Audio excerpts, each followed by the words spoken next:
Good afternoon and welcome to this Development Control B committee. I've got a few things to just cover before we move on to the formal agenda for the meeting today. So the legal standing of the meeting is that we are being held under the government's local authorities coronavirus regulations 2020, to take account of which the City Council has produced a set of virtual meetings procedure rules which are available on the website. These rules mean that the decisions made in the committee will have the same standing and validity as if they've been made in person at City Hall. So members of the public who have submitted public forum statements, your statements have been circulated to the members of the committee prior to the meeting and will be taken into account when we make the decision on the application. So those who are wishing to speak will be called at the appropriate point. Members of the public who are watching the webcast, you'll probably see lots of people on your screen, but just to stress that only myself and the other councillors will be the ones making the decisions on each application.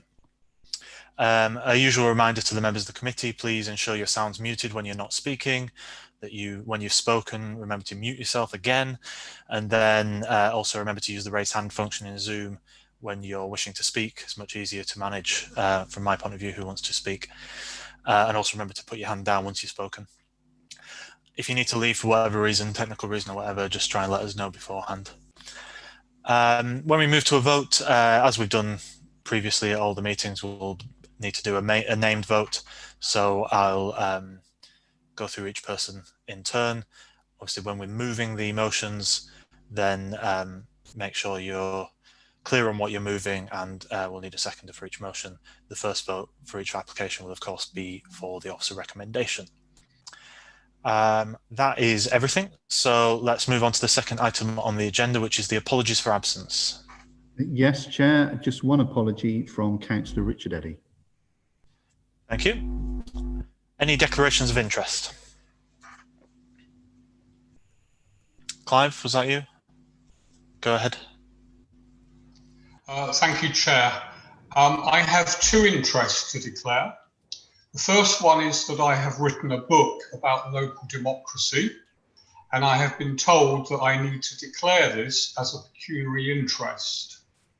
The second declaration is that I am one of the councillors who's been working on the HMO SPD working group since 2017.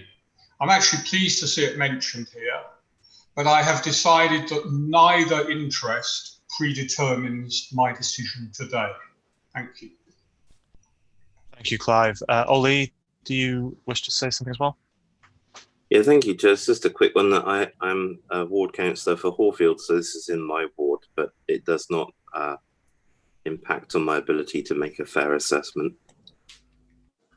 Thanks, Ollie. Just for good measure, I might as well add that this application site is just across the road from my ward, and like Ollie, it doesn't predetermine me in any way. Is that everyone for declarations of interest? Looks like it. In which case, let's move on to the minutes of the previous meeting. Does anyone have any comments or questions on the minutes? Nope. Okay. Can I have a seconder for me to sign the minutes then, please? Joe, I see your hand up. Thank you very much. Right, that brings us to item 5, which is the appeals. I'll hand over to you, Gary. Thank you, Chair. So just to talk you through some updates on the report before you this afternoon.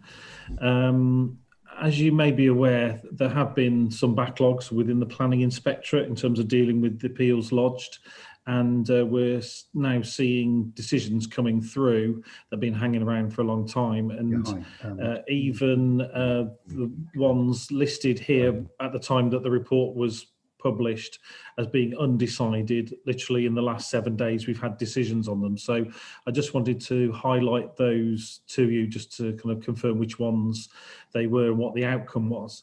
So the first appeal that we've had a decision on since the publication of this report relates to items 13 and 14, and the reason there's two is because it related to both planning permission and listed building consent. And this was in Clifton, 26 to 28 the Mall, which was a proposal to create a mansard roof to create a single bedroom flat. This was refused in terms of impact on the listed building. And then via a very long appeal decision, to be honest, for such a small proposal, the inspector in this case felt that the impact on the listed building was acceptable. And so the appeal has been allowed. So planning and listed building consent has been granted for that proposal. The next pair of appeals is just later on down the same page, items 16 and 17. And this is a proposal at the Bristol General Hospital site that members may well be familiar with. And obviously permission was granted for the redevelopment of that site and conversion of listed buildings some time ago, and has been slowly built out. So this was a proposal by the developers to squeeze in really 2 additional residential properties above the refuse store that would be used for the residents of the existing developments. Again, it required listed building and planning permission, and it was refused by the council under delegated powers. We received the appeal decision last week, and the inspector felt that permission should be refused, so dismissed the appeal on most of the grounds that the council had put forward for refusal, which were harm to heritage assets, poor living conditions for existing residents, and also for the proposed occupiers of the units. So that appeal was dismissed. And the final one that I wanted to bring to your attention is on page 15 of the full papers, which is item 38 and 39. So again, it required planning permission and listed building consent. And this was a proposal to replace existing telecoms equipment on the Knoll water tower on Talbot Road. Permission had been refused by officers under delegated powers, and so the inspector had to weigh up whether the benefits, the public benefits of improving telecommunications and 5G within that part of Bristol outweighed the harm to the heritage asset, because the water tower is Grade 2 listed. In this case, the inspector felt that the harm was not outweighed by those public benefits, and therefore dismissed that appeal. So listed building consent and planning permission was refused for that proposed change. So those are updates that weren't available when we produced the report. So you'll see them come through formally next time you see this report. So I won't repeat that when we get there. And then from items 58 onwards, there are the various appeal decisions that we were able to report on that have come in since the last time the committee met. So that's the end of my update, Chair. Happy to take any questions that members have. Thanks very much, Gary. Any questions from anyone? Joe, go ahead. You're on mute. Yeah, sorry. Sorry, I couldn't find the raise hand function in time. First of all, on any of those appeals that have been allowed by the planning inspector, it would be useful to know whether any of them have incurred us any costs. You know, as in we've been told we've got to pay costs as opposed to the cost it has had on us so far. But then the other question I had was about the different types of appeals, which I'm a little confused, because we talk about written appeals and they come with deadlines for submissions. I mean, I'm pointing to the Giant Gorham, which I think is item 55, sorry, item 55 in the appeals, which is the last pub in Lawrence Weston, which was a delegated decision to refuse the application to turn it into flats. And the appeal's been lodged. We've obviously ward councillors have been informed, and we've been given a date of the 8th of October for submissions. We don't know the actual date of the hearing. Oh, well, it's not a hearing, is it? They're just going to sit down, go through the paperwork and make a decision. There isn't any opportunity for anyone to attend, but in some cases we do have formal hearings, and it would be useful. I mean, it might not be something you can answer right away here, but even if we could just have a little note explaining why some applications, some appeals go to a more formal hearing, and some just get heard by judged by somebody in an office with a pile of paperwork. And just along that, because you kind of preempted my question about why some of them are taking so long. There was complication, but did they set dates? Did they actually have deadlines on them, or were people continuing to submit information after those deadlines? Okay, thank you. In terms of costs, whenever we report an appeal decision, if costs have been applied for by the appellant, we'll always make a note under decisions. It either says appeal dismissed or appeal allowed. If costs have been applied for, we will highlight that and we'll say how that went. So we'll either say costs not awarded, which is a good outcome, or in rare occasions where costs are awarded, we say costs awarded. So that will come through every time in the report. So by virtue of that, if it doesn't make any reference to costs, they weren't applied for. So in most cases, costs aren't applied for. It's just a kind of a debate over the planning issues decided then by the inspector. As Councillor Sargent said, there are various types of appeal and they're kind of listed in order in that report. So there is a fast track householder appeal process, so they're listed first, and then the way we list them is any public inquiries, which is the kind of legal represented case of them from all parties, where the inspector sits through evidence and then carries out a site visit with people present, and then goes away and writes up their decision, and then we receive that decision within a certain time scale. A kind of halfway house then is informal hearing, where again people see an inspector. That inspector will basically chair a discussion and hear from the various sides of the argument. Will then do an accompanied site visit and then go away, make a decision, and that gets submitted to all parties.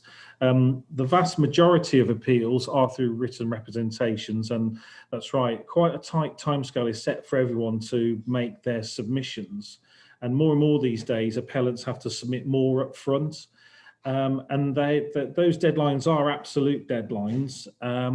So then it's then with the planning inspector to kind of program that into their work. And sometimes they're turned around quickly and sometimes they're not really.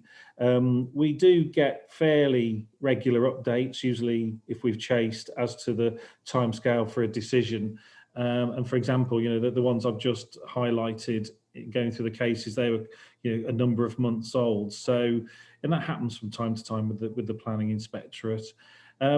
So when it's written representations, the planning inspector will receive all those submissions, and then what they will always do though is visit the site. So they're often from another part of the country because they have to be in terms of neutrality. They will come to the area, they'll visit the site and a number of others because they deal with a wide caseload. Sometimes that's accompanied, but usually only to provide access to the site. And sometimes if it's all visible from a public area, they will just come to the site, take their notes and photographs, and then go away and then come to their decision. So that's the general process, the three main routes. How an appeal gets put into a particular sort of process depends on a number of things really. The appellant will suggest which route they want to go down, and that will depend on how quickly they would like a decision and what resources they wish to put into it. So a more complicated case, they will say, we want a public inquiry, we want almost our day in court and put the council under examination. And then sometimes that get moderated down to a hearing. More often than not, an appellant will say, I'm happy for it to be dealt with in writing. We get asked our opinion on that, and then really in a lot of cases we will also agree to the written procedure, because it's we feel that more often than not our case can adequately be covered in the report. We know the inspector will see all the representations received at the time of the application and during the appeal process, and that they will visit the site. So it's more effective use of public money for us to agree to written representations. Also, coming back to the reference to costs, if an appellant is aggrieved, it is easier and more punitive to the council if we lose a cost case, if it's gone to a hearing, or especially a public inquiry. So we factor all of those things in, really. So hopefully that's explained the different processes and, you know, how we arrive at that, you know, a particular form of appeal. Okay, Joe. Yep. Great. Sorry. Yeah, thank you, Gary. Very helpful. Thank you, Gary. Clive also has a question. Has been waiting patiently. Go ahead, Clive. Thank you. Can I suggest you edit that and use that as part of training, because that was really useful. But that's not my question. My question is number 66, please, which was in Clifton Down, appeal dismissed. Do you know what grounds it was dismissed on, please? And if not, perhaps you could email me later or something. Unfortunately, I don't know that particular case, but again, I'm happy to look at that decision and report back to. Okay, that's fine. Thank you very much. Okay. Any more questions on the appeals, please? Nope.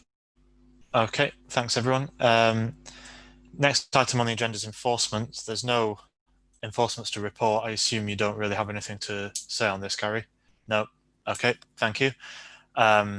And just for good measure, any questions on enforcement? No, thank you. Okay, so the next item on the formal agenda is the public forum, but as usual, we do the public forum just before the actual formal item, which in this meeting, there's only one item, so it's next anyway, but just to cross the T's and dot the I's. So as everyone's aware, originally, there were two items on this agenda, firstly the Hawthorns and then the Filton Avenue, Filton Grove application. You'll be aware that the Hawthorns one has been deferred until the next meeting of this committee in a month's time.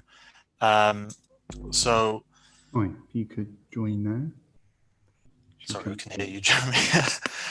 So the application has been deferred to allow for further assessment of the impacts on the proposed development on St Michael's Hill, and to also consider the relationship with works proposed as part of the Emergency Active Travel Fund. Gary, could I bring you in to give a bit more context and detail about the deferral, please? Certainly, Chair. So yeah, first of all, I would like to apologise to the committee because this was pulled at short notice, which isn't ideal, far from it. So I just wanted to start off by apologising for that. And just my further explanation beyond what the Chair had just set out really is that since the committee report was published, we have received further representations from local stakeholders, particularly questioning whether the proposed transport mitigation set out in the report, whether that was adequate enough to deal with the impacts of the development, which is obviously a really major consideration. Following receipt of those, we had some internal discussions about that, and as an officer group, we felt that the proposed mitigation package, especially relating to St Michael's Hill, was worthy of being re-examined by us, and also that we should provide the committee and interested parties with a clear narrative about how those proposed works would integrate with two things: with the Emergency Active Travel Fund emerging proposals, and members will have seen that being kind of put in place around the city. These are these kind of temporary cycle lanes and things like that. So it was to ensure that we could explain fully how the works would integrate with those proposals, and also the plans for the clean air zone as well, because the site is in fairly close proximity to that. So it was with that as the background really. So as a result of that, now the application will be reported to your next meeting on the 14th of October. Thanks, Gary. Joe, your hand's up, I assume, for this, so go ahead. Yeah, just a comment really. It does concern me a little bit that this sort of thing can happen so close to an application, the actual time, date, and application is being heard. I appreciate that this is important, but it does concern me that that things are able to be, are being held up when everyone's had adequate You know, they have had access to this information, you know, and I know we're living in difficult times, and I appreciate that it probably isn't going to make a big difference at the moment, but it does concern me that it feels a little bit like the planning process is being interfered with a bit. And I'm sure that's not the intention, but you know, I've been in situations where I've wanted to put a statement in, and I've been told I've hit a deadline, it's too late, I can't do it, you know. And it feels to me that we've got one rule for, you know, us and another rule for people higher up. And I just think that we should be a little careful about how we allow, you know, about this. But I do appreciate we are living in unusual times. I'll go to Clive, and then maybe Gary might want to cover both at once. Thanks. Slightly different point than Joe's, but coming to the same conclusion. Some people who were going to speak this afternoon might have booked time off and a holiday off, and they will be unimpressed. And as a demonstration of democracy, it's very poor. I'm not blaming our own planning, because presumably the rules enable an applicant to pull a report. I don't know, Gary, you might tell us when the final deadline is. Is it like 1 minute to 2 on the day or something like that? But I'm displeased on behalf of those residents who were going to speak this afternoon. Gary? Yes, Chair, happy to come in on there. I think the first thing I should absolutely clarify is that the application wasn't pulled by the applicant or at the request of the applicants. It was the officer group who made that call, a very difficult one. So I just wanted to make that really clear. And yes, you know, I understand the sentiment of what both members have said there, and yeah, absolutely, you know, understand the implications of that. I think that's why it was such a difficult decision to do that. So yeah, again, you know, apologies to you as committee members and also stakeholders who, you know, would have been appearing at this meeting and yes, would have taken time out of their busy schedules. So yeah, you know, apologies for that. Yeah, thanks very much, Gary. And just to echo that, it's unfortunate that it's happened like this, but we are where we are, and hopefully it won't happen again for this or any other application that we make such a decision at such short notice. Okay, let's move on to the substantive application that we are actually going to consider today, which is Filton Avenue and number 56 Filton Avenue and 2A Filton Grove. So the first item on the agenda is the public forum.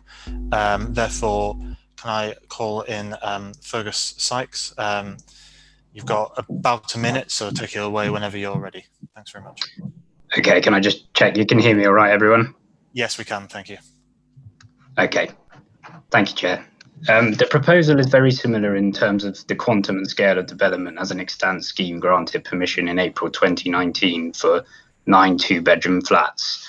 Whilst the proposal has been amended so that it is now for 6 HMOs, it will only result in an additional 6 bedrooms being introduced at the site above what has been granted. The proposal would not result in an acceptable concentration of HMOs and is compliant with the Council's emerging guidance in this regard.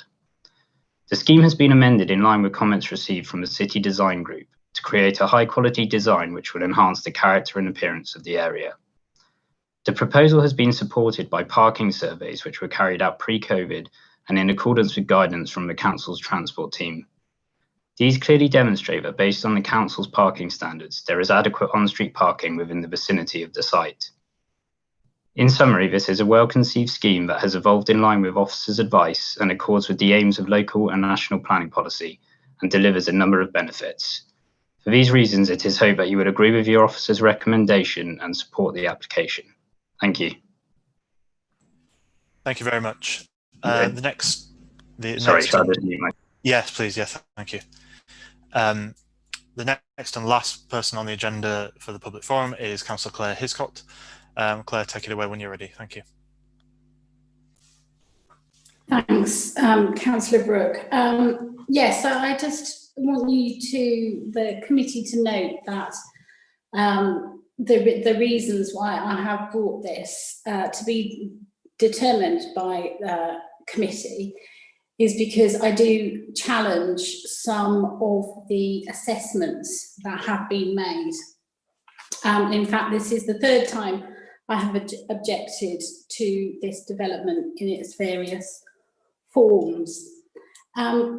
Primarily because this changes and harms the residential amenity and character of the area quite considerably.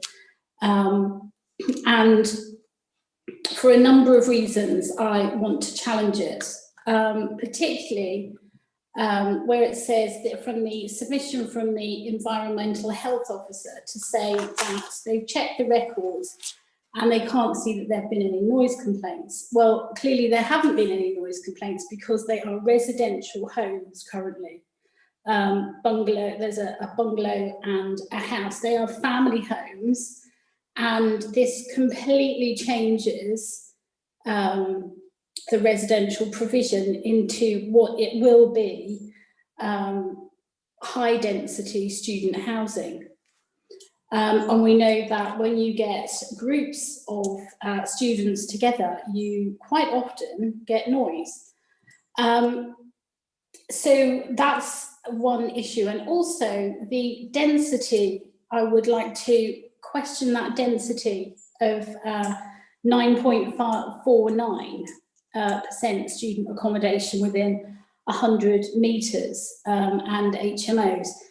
It's very clear in that area, if you know it at all, that there are many undeclared student homes and HMOs. And so I would want people to be... Oh, sorry, I didn't know how long I'd got, Tom, sorry. No worries. Yeah, so I think you should have looked, you know, an extra 50 metres, 100 metres, it makes a huge difference. So I want to draw your attention to policy BCS 21 and policy DM 30 in that relation. I also want you to look at the photographs that I have supplied to challenge the evaluation of parking. And I think it's notable that the last speaker doesn't say what time of day or season that those assessments have been made. If you note from the photographs, there are a number of dropped curbs, and that one reduces the number of parking spaces available, but also two, shows you that residents have problems parking already and have given up their own gardens to try and park. So I would question that. So all in all, I would like you to look in detail at my objections and those of residents. This materially changes the feel of the area and increases concentration of HMOs and students to, I feel, at now an unacceptable level that really damages the residential area. So I'd like you to consider quite carefully and look outside of some of the assumptions. Thanks, Tom. Okay, thank you. Thank you very much. That concludes the public forum for this item, so let's move on to the officer report and presentation, please. Alex, go ahead and take it away. Thank you, Chair. Can you hear me okay? Yep. Good. So I will just share my screen.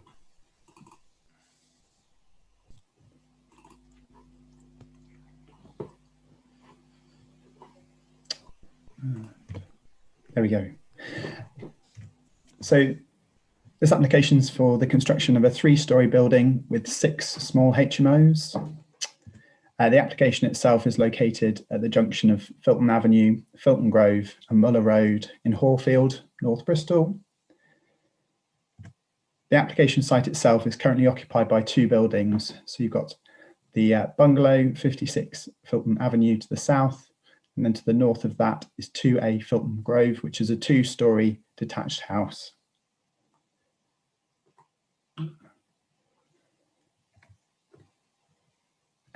So there's 2A Filton Grove and 56 Filton Avenue. This is the view of the site from the junction with Muller Road, and you can see the two-storey houses going up Filton Grove there, the bungalow on the corner, and then the two-storey houses on the other side of Filton Avenue. This is the view at the moment to the rear of the site. So on Filton Avenue, there's not currently an entrance there, and it's currently rather overgrown.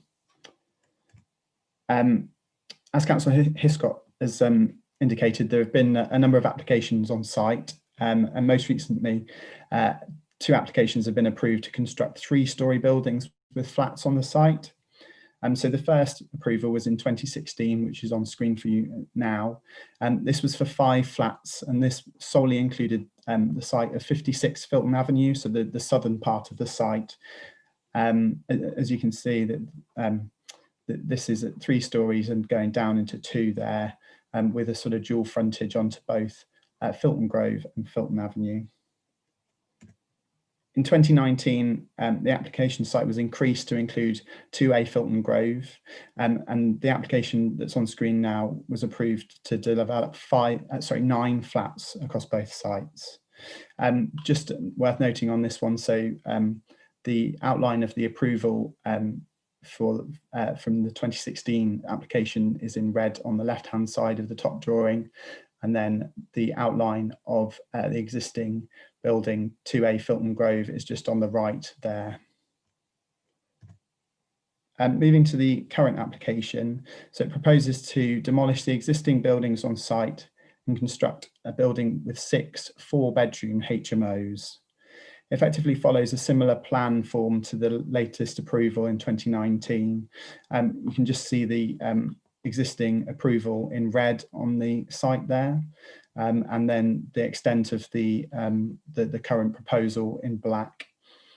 Bin storage would be located in this corner here on Filton Grove, and then there would also be cycle storage and a landscaped area fronting onto Filton Avenue. Moving on to the elevation, so as with the 2019 approval, the proposed development would be 3 stories in height, and the building would be sunk into the ground, so there would be excavations into part of the site to flatten it off, and as a result, the 3 stories would actually be of a similar height to the existing building of 2A Filton Grove. This application proposes a slightly more modern approach in materials, and as the applicant has suggested in their public forum statement, there have been extensive changes to the elevational treatments since the submission, and it's now proposed to use a zinc cladding at the Filton Grove, the Muller Road end of the site, and also render and pennant stone throughout the rest. In terms of the floor plans, so each of the floors would feature 2 HMOs, and then circulation space would be located centrally with accesses both from Filton Grove and from Filton Avenue. In terms of levels of public interest, there have been a total of 30 comments across 2 consultation periods, both on the scheme as originally submitted and then on the revised proposals, with the latest version receiving 12 comments in objection. As you've seen, the scheme has been referred to DC committee by Councillor Hiscott for the reasons on the slide. Moving on to the assessment, so the scheme was assessed using the policies BCS 18 and DM2 and the emerging guidance on HMOs, the SPD, which is currently at draft consultation stage. On the basis of the data available, currently just 5% of the housing stock is registered at HMOs within 100 metres of the site. Please note that there is an error in the table in my committee report. I didn't actually account for the loss of the 2 houses on site. So the corrected percentages are now on screen, which obviously does increase ever so slightly to 9.63. Casting the assessment wider and considering at Hawfield level for the ward, less than 2.5% of homes across Hawfield are registered as HMOs, and the application would increase this to just over 2.5%. And both of these figures are considerably below that 10% threshold, which is outlined in the draft HMO guidance. I've attached an image of the registered HMOs within the vicinity of the site. So this is applying the 100-metre radius. And then just to provide a little bit of context, I know Councillor Hiscott did refer to a number of sort of nearby HMOs that are in the adjacent ward and then also elsewhere in the ward. So there's a sort of a cluster around Gloucester Road and Filton Avenue.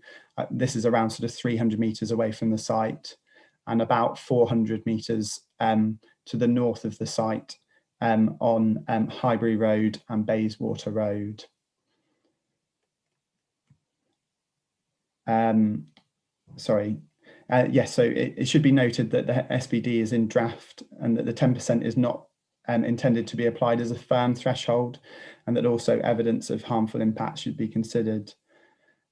Whilst this proposal increases the percentage of HMOs in the area, it would be purpose-built in its manner and separate to the existing houses, avoiding some of the issues seen elsewhere in the city. It's also noted in a number of the responses about the issues with HMOs. Sorry, I've lost my slide. A number of comments that mentioned that there are other shared houses in the area, so I thought it would be helpful to point out where these may not be captured in the statistics in my report. So up until June 2020, the conversion of a dwelling house to a small HMO was permitted development, and therefore the only way we would be able to capture this is through selective licensing, of which there is one HMO within that 100-metre radius, or through certificates of lawfulness or other types of planning consent to extend and approve to create these HMOs.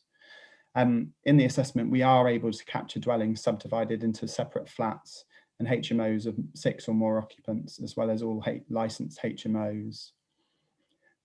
Obviously, the data available will now improve that we've got the Article 4 direction in place. So any future changes of use to HMOs would need full planning permission, and officers and members would have the opportunity to refuse where there is harm being caused. At the moment, though, we are reliant on the data available to us, i.e. the licenses and the planning permissions, and it is noted that obviously there is local knowledge of where and of who lives where in terms of the housing mix. Whilst this is helpful in terms of providing context of the housing mix, it doesn't impact the assessment of the harmful impacts of a concentration. Even in this case, if there is a concentration in excess of 10%, none of the harmful impacts outlined within policy BCS 18 or DM have been demonstrated during the assessment of this application. And I'll move on to discuss some of these issues outlined in the remainder of my presentation. So in terms of design, the proposed building would be the same height as Filton Grove and a third story achieved by digging down into the site. The proposed development would be effectively the same massing as the previously approved building from 2019. It's considered that the height of 3 stories is acceptable on the corner with the junction, given the wide nature of the roads and its prominent position. In terms of residential amenity, the impacts from overshadowing would be similar to that of the existing site, with any additional overshadowing focusing largely on Filton Grove, which you can see just on the left-hand side here, but it doesn't reach the properties on the other side of the road. Any overbearing to 2 Filton Grove would be managed as the building is situated within the existing building lines. In this case, the building would be purpose-built and separate to adjoining properties, which would help to manage noise and disturbance. And this has been reaffirmed by the EHO's comments. One of the comments also made reference to the potential impacts of residential amenity from sandwiching rules, which are also outlined in the HMO guidance. because they considered Filton Grove to be a HMO. But I've done a planning history search on that one, and that isn't the case, but it has been split into a ground floor and first floor flat, and therefore it's unlikely that there will be any unacceptable impacts on this property. In terms of transport and highways, so parking demand would be lower for this proposal than the previously approved schemes. And a parking survey has been undertaken, which identified there were sufficient spaces in the area. I know Councillor Hiscott did question when those surveys were undertaken. So those were undertaken in accordance with our BCC's parking survey methodology, and they were undertaken in February 2019 in evenings, I think between hours of 10 p.m. and 11 p.m. As I say, they identified that there were sufficient spaces in the vicinity of the site. The harmful impacts outlined in policy DM2 would be managed through the formal storage of recycling and refuse and cycles which meet BCC's standards. And as such, the application is recommended for approval subject to conditions. Thank you, Chair. Thanks very much. Questions, please. Joe's had a hand up for a while. Is that for this or for previous? No, that's fine. Mike, then first. How many residents would there have been with the 2019 permission, and how does that compare with this application? So the 29 permission was at 9 2-bed flats. So obviously, that I think they were each up to 3 occupants. So it would be a similar level of occupation in total, sort of 26 to 27, compared to old and new. Sorry, new and old. Okay, thank you. Okay, thanks. Clive, next, please. Thank you, Chair. I've got a few questions. This is a little bit of a speciality from me. So the first one is environmental health and noise complaints. And they've apparently, according to the report, they've said there have been no noise complaints. But when you look at the environmental health website, they say they don't accept one-off complaints, which are the type of noise complaints you get from HMOs. So therefore, the data that they can provide is not of any use in deciding whether DM2 is breached or not. Do you agree with that, Alex? So I believe with that one, it's persistent complaints that they have to be investigated. But I do believe that individual complaints are registered. Is that, as I say, that I've had individual complaints shared.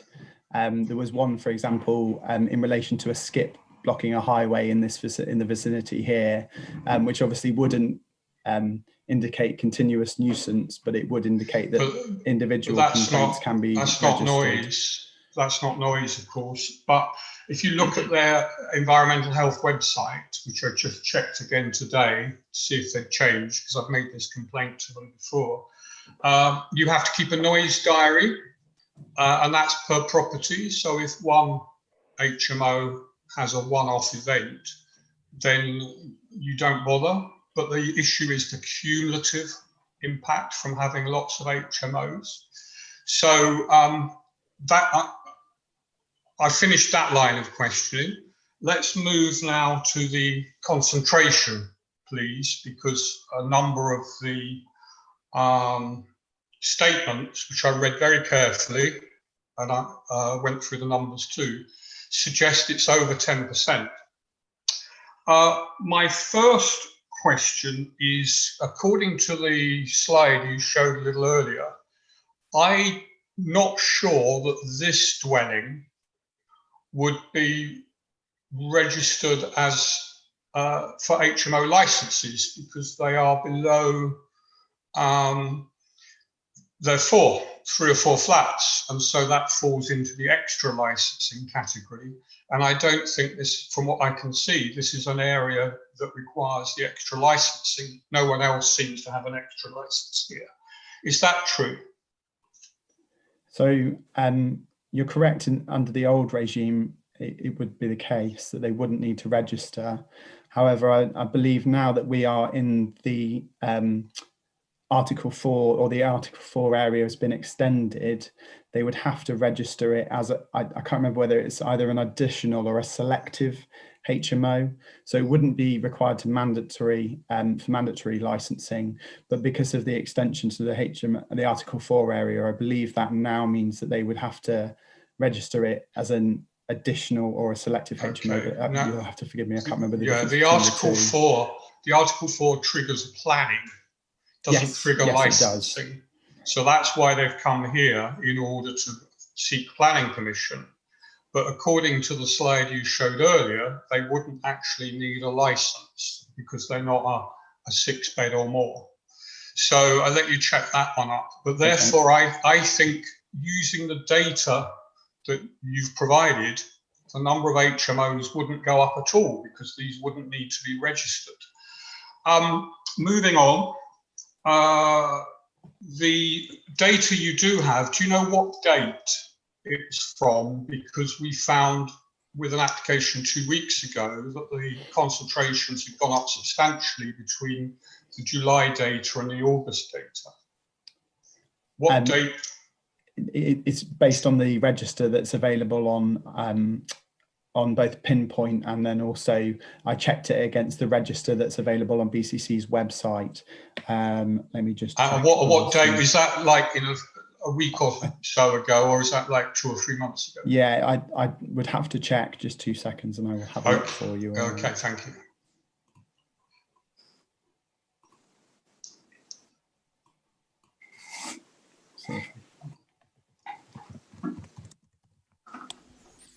Don't know if it's any use while you're checking that, but the selective licensing scheme doesn't include Hawthorns ward. Okay, so we've does got include an area. Bishopston, which is my ward just across the road, but it doesn't include Hawthorns. Okay, so that's significant. That explains why half of the HMOs are missing from the data set. Thank you, Tom. Thank you, Chair. No worries. We've talked about the data for data. The sandwich test. Alex, you've kindly explained why 4 Filton Grove doesn't apply, so I'll take that as read. Statement number 7 says there's also a form of sandwich with 1 Filton Avenue. I don't know whether you had a chance to look at that particular claim. Sorry, Clive, I didn't catch the address. Right, so I think it's 1 Filton Avenue. Let me check. Would it be 1 Filton Grove, which is on? It was statement 7. Yeah, sorry, it would be 1 Filton Grove, I think, which would be on the opposite side. It's the one from ABC, which is the final set of statements. So yeah. So they're saying, I would also note that 1 Filton Avenue will effectively be sandwiched to the front and rear. So instead of a side-by-side sandwich, it's a front and rear sandwich, which, given that you're on that form of junction, you'd expect, you're not going to just necessarily have side-by-side sandwiches, especially if it's the end of the road. So I don't know if you had a look at that. No, I'm afraid I haven't seen that one. Okay. I think it says 1 Filton Avenue in the text, which wouldn't be correct in terms of the location. 1 Filton Avenue is located much further to the south. Yeah, that puzzled me. So you might be right. It might be 1. So sorry, I hadn't picked up. I think that maybe they had meant 1 Filton Grove, but that wasn't something that I had picked up on.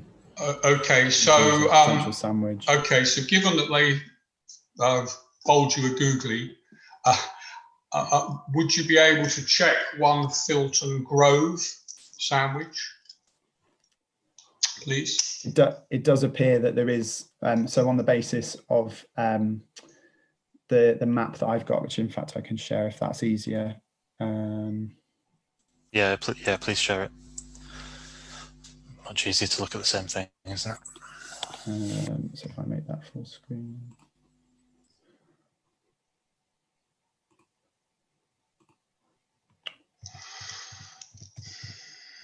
So there would be, yeah, so there's an existing right, okay. HMO there.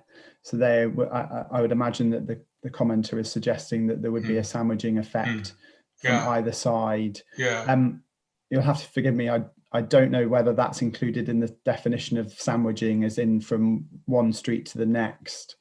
The sort of understanding of the sandwiching that I had reviewed was that it would be sort of all in a row, almost like either terraces or semi-detached. But between two different roads, I don't know whether that would be a sandwiching effect. So what the draft HMO SPD gives a few examples of sandwiching, and it also has a bit of a catch-all talking about other examples. So we don't have obviously the final version out yet. Okay, but if you live in that residential house, it means you've got an HMO in your back garden and an HMO facing the front of your house. So that is a form of sandwich.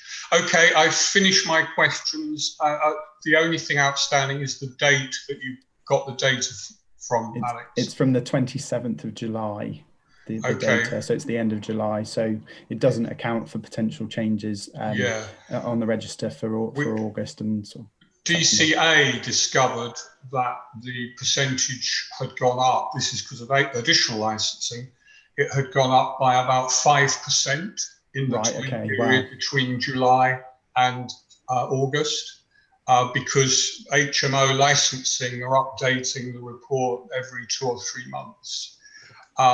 It will be less here because the extra licensing only is applying, as Chair said, at the Bishopston site. Okay, I've finished. Thank you very much for your patience, everyone. Thanks, Clive. Okay, I've got Leslie next. Still there? Oh, there you are. You're on mute, Leslie.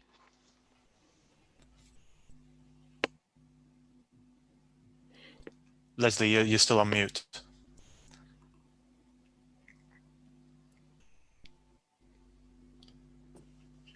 There we go. Oh, no, you're back on mute again. Right now? Yes, it's there. There we go. Go. My question is about the refuse and recycling store, which, although it's not the preferred place to put it, it's now in Filton Grove because it's the safest place to put it. We see in the notes that the containers should only be on the road on the day of collection, but we all know that houses of multiple occupation do seem to leave them out for a long time. Is there any way we can put perhaps a telephone number in case of need of either the landlord or his agent, so that people in Filton Grove can contact them and just if they are repeatedly left out? Yeah, that's certainly something that could be conditioned. I believe in this case, the intention is for the sort of block to be managed. So whilst obviously occupants would be taking their rubbish down to that store, the waste would then be brought out on collection days by the management.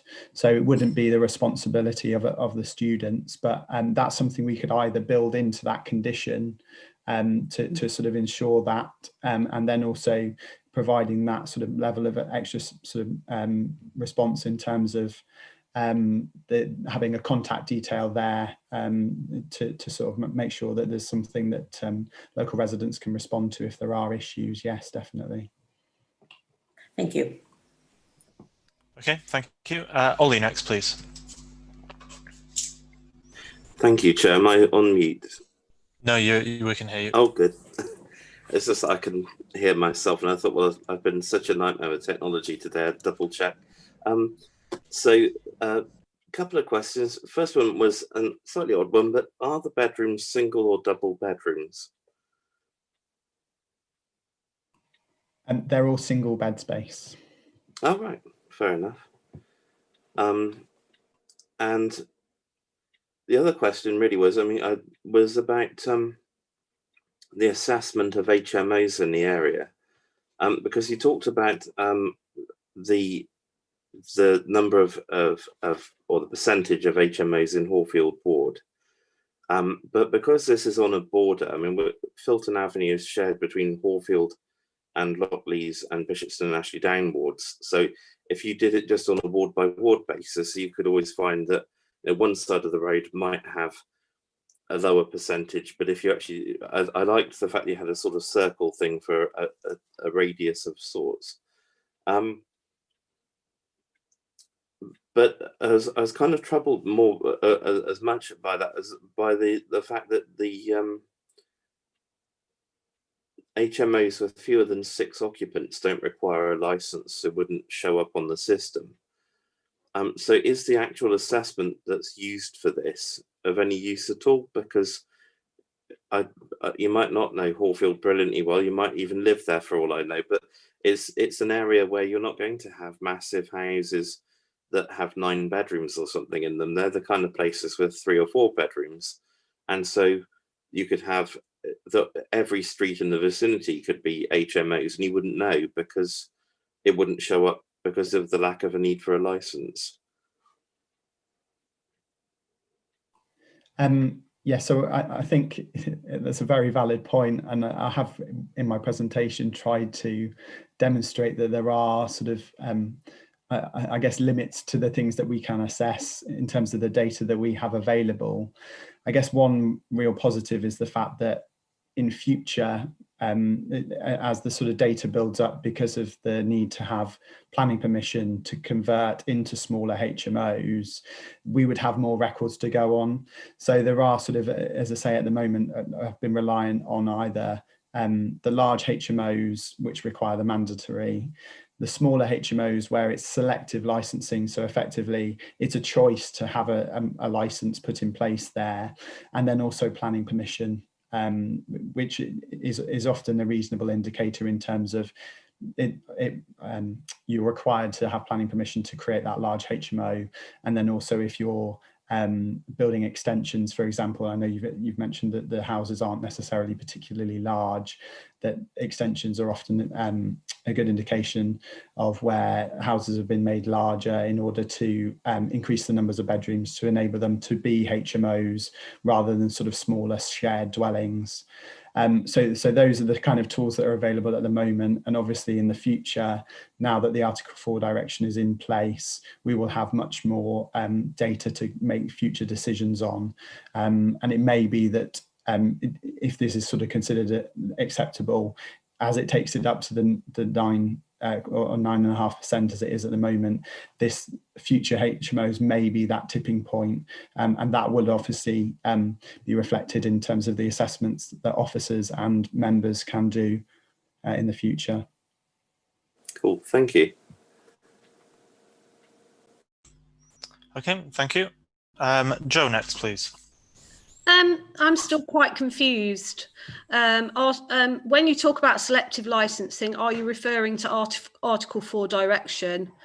And if you are, and Article 4 doesn't apply to this area, then it doesn't seem to make any difference to this particular set of residences, proposed set of residences. And if you're not, it would perhaps be helpful to have a bit more of an understanding of what you mean. And then just a little question, really, when we were looking at the drawings, the plans, I was curious. I saw some greenery around the outside, which looked I couldn't decide whether it was actually going to be there or whether it was just somebody deciding that they wanted to make the drawing look a bit prettier. So I just wanted to know whether there actually is going to be any landscaping outside the building and that actually be happening, because okay, there may not be any room for trees, but at least if you have a bit of hedgerow or something, you are actually sort of providing a little bit of you know, sort of breaks it up, makes it look less ugly, but also, you know, some beelines if nothing else. Thank you. So in terms of the Article 4 direction and the difference between the Article 4 and the licensing, so Article 4 direction removes the permitted development right. So it basically brings everything into the realms of needing planning permission. So that change of use from a dwelling house to a small HMO would normally be permitted development, but we've effectively removed that permitted development right. So from now on, in Hawthorns ward and throughout a much larger area in the city, planning permission will be required if you want to turn your house into a small HMO or a large HMO. The licensing is different, and that sort of sits separate to planning. And whilst we kind of have used that as an indication of the numbers of HMOs in the area at the moment, that licensing only becomes mandatory for those large HMOs. And then I think, as Councillor Brooke has said, the licensing wouldn't apply, the selective licensing, sorry, wouldn't apply in this area. So effectively what we would, in future, we would perhaps move away from being reliant on the licensing as the data for the assessment and be able to review planning permissions. So we may find in a lot of areas in Bristol, the numbers of the planning permissions shoot up quite considerably, but we would be able to assess those and control those through the planning process, and members would be able to do that as well. But just to understand, I thought we'd established that it didn't apply to Hawfield, first of all, the Article 4. But it does. Okay, it does. Right. Okay. Well, that's good to know. But the other issue, I suppose, the other question is that if you become reliant on the planning permission and you don't use the licensing, you are allowing perhaps what already existent, perhaps not very nice HMOs to continue and because they're there, you can't allow any sort of other development of perhaps what might be seen as more desirable HMOs. Now, you know, I suppose there is an argument that perhaps that no HMO is desirable, but obviously people have different ways they want to live. And I just wondered, you know, why? I mean, this may be sort of more policy stuff that has to be discussed in another arena, but I just think it is worth. I'm slightly concerned that licensing does have a role to play in this, surely, and licenses can be reviewed, right, and revoked. Whereas once you've got planning permission for something, you know, and it's been built, it's not going anywhere, is it?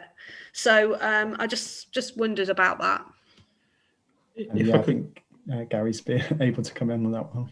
Yes, sorry, if I could come in on that. I think it's for precisely that reason. I think we just have to be quite careful about the 10%. And as Alex said in his presentation, it isn't a solid threshold. It's a supplementary planning document draft proposal that is working its way through the process. And it's there as a tool to indicate whether there is an over concentration in an area. So it's a very useful tool, but alongside that, all decision makers still have to, you know, decide whether there is, you know, that wider evidence of harm caused by an over concentration, such as, you know, existing problems or likely future problems. And I think because of that, if there were, you know, existing lawful and, you know, less than suitable HMOs in an area, that shouldn't then lead to, you know, better planned ones, such as the ones in front of you, being disallowed because they've breached some threshold of 10%. You know, you do have the discretion to look at the percentage that arises from a development, you know, noting whether it takes it above or keeps it below 10%, and then make a decision, is that a harmful concentration? So it is a two-step process. So, and, you know, our position on this application is that, yes, this, you know, from the first calculation, it's, you know, pushes it up to 9.5%. because this is, 6 proposed in one go, but in a managed way. And yes, there might well be unlicensed HMOs in the vicinity, because that is the way that the system works in terms of housing licensing. But certainly going forward, and since the Article 4s came into effect, which I think was this summer, then there can be no further small HMOs in Hawthorns and in large parts of the city without requiring individual planning permissions. So hopefully that's a helpful explanation as to use that 10% guide. And then Councillor Sargent, just in response to your question about landscaping, there is a landscaping scheme that's proposed, and it's something that we fought quite hard for in terms of trying to limit the visual impact of the development, and in fact the bin store as well, which is in that sort of prominent position due to the need for it to be on the Filton Grove side for access by Bristol Waste. So there is a landscaping scheme, and that's secured by condition and would need to be implemented, I think, within the first year of occupation of the site. Okay. Does anyone have any more questions? Doesn't look like it. Okay, let's move on to, is that a question, Sultan? Or do you want to do a comment? Okay, I'll let you come in first then for the comments. You're on mute though. Yeah, I have listened to the colleagues' questions and answer. And of course, I looked at the application, and I think there are some small issues. Of course, there are some concern, but in the area, there are evidently quite a lot of HMOs, and within the 100-meter, I think 2 or 3, whatever. This is going to be, I think, one of the largest one. Even though, I'm sure the officers, the Alex and others looked into it properly, and they realized that that they could accept it. So with the condition, including the point of contact, I think I am minded to support this application.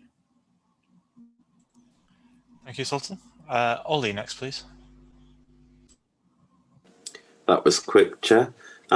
Well, it's been quite an interesting meeting so far. I'm certainly very impressed at the planning department's ability to find so much extra parking than I ever hear about from local residents.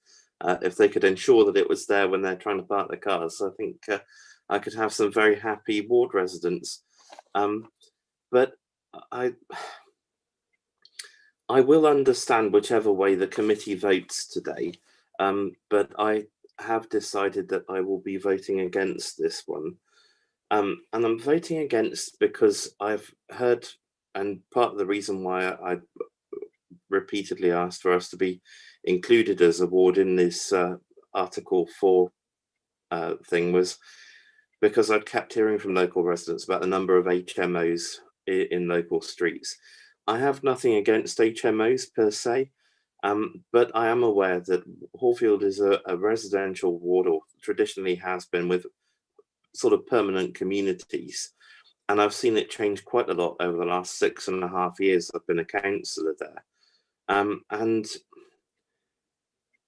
it just seems a shame to keep turning desirable family homes and that into more HMOs, whether it's through planning or through them just being bought up by investors to let out, when there is quite a demand to live in the area. So I think personally, if we grant permission today, it will give an indication that this is a way for the area to go forward, that there will be potentially more HMO applications in the future.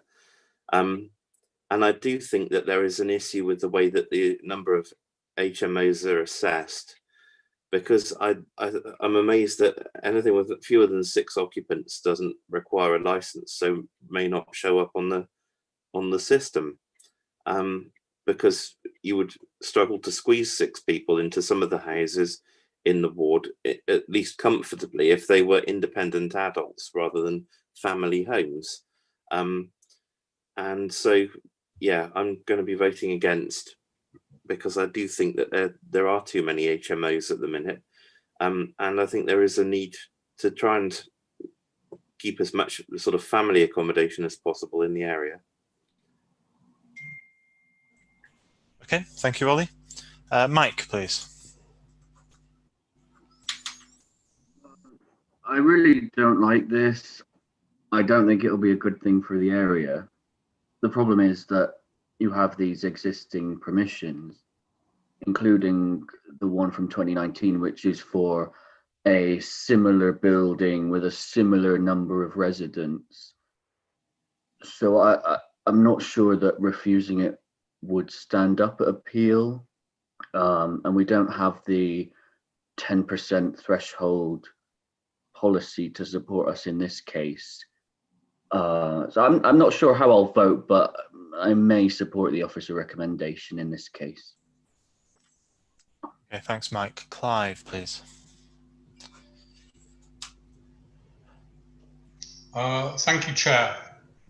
2 weeks ago, HMO came to DCA and was turned down, and it was moved by Councillor Breckles on the basis of a harmful overconcentration of HMOs.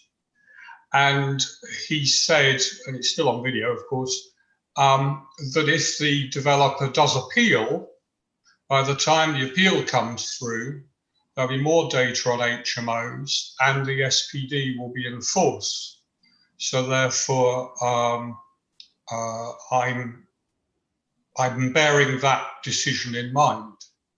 I'm conscious that the data is a bit out of date, as we've seen from other areas. So it's not picked up some of the additional licenses that are in the Bishopston side. I'm conscious of the #1 Filton Grove sandwich. I'm conscious that there will be a lot of HMOs in Hawfield that came through without needing planning permission, but they're still there, and they don't need licensing. So, and I think the councillors for Hawfield need to try and stress that they need the HMO license, the additional licensing there. So those are the numbers. I am really concerned that the data for from environmental health and noise gives no evidence whatsoever, but I know exactly why, and that's because they disregard, they don't even allow complaints, one-off complaints for noise. But that means we don't have evidence of noise, and we can only turn things down if we have evidence. But we do have evidence from residents and actually from the councillors. So for me, I give that some weight. I listen and read what the residents say, and I listen, amazingly enough, to the two councillors as well. So I think on that basis, I'm going to go against the officer's recommendation, but obviously I can only do that if the vote for fails. Thank you. Thank you. Joe, was your hand up for this, or yeah, it is. Go on then. I took it down and put it back up again. Sorry, I mustn't have seen that bit. Go on. It's funny because in some meetings it gets put down automatically, and maybe I'm just too lazy. I think it depends whether I'm the host or not. If I'm the host, I'll do it for you. I remember that you. Not this time. Okay. Go on. Yeah, I mean, I don't perhaps hate it as much as other people do. I sort of don't really see it as, it doesn't really come across to me as HMOs. It comes to me across to me as like a little student hall of residence. And looking at the plans, it's got something that they don't have, which is actually a communal living area. So in terms of the quality of a home, it's not bad. And some of the issues, I mean, it is big. and that is a big change. But unfortunately, the plot size, I suppose, does allow that. Also, I mean, the area where I think we do seem to have ongoing problems is parking. And it always does seem that there is a big difference between the assessment made by our officers and the view of the residents. And I don't suppose that's ever going to change. But on the other hand, probably the students that are going to live there would be at UWE. And in my experience, a lot of people in UWE don't have cars. They can't afford a car. They also are right by the bus. They can get the bus to university, so why would they have a car? But I suppose what appeals to me, and okay, I don't live there, so I don't have to sort of bear the brunt of 24 students living right nearby, is the idea that some of the UWE students, because UWE isn't in Bristol, right? It's in South Gloucestershire.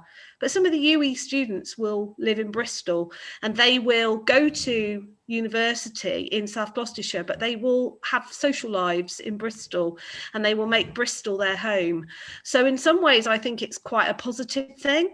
I do understand some of the issues, but I think I'm going to be kind of maybe voting for this. Okay, Leslie. It's just to warn you, I might disappear because although I've got the lead in, I'm fast going down. I'm running out of buff. It looks as if it's charging, but it darn well isn't. Okay, well, So let's move to a vote now, and then hopefully we'll keep you. So, as chair, I'll therefore propose that we vote on the officer's recommendation, which is to approve subject to the conditions outlined in the report. Do I have a seconder, please? Joe, I think Joe was first. Thanks, Joe.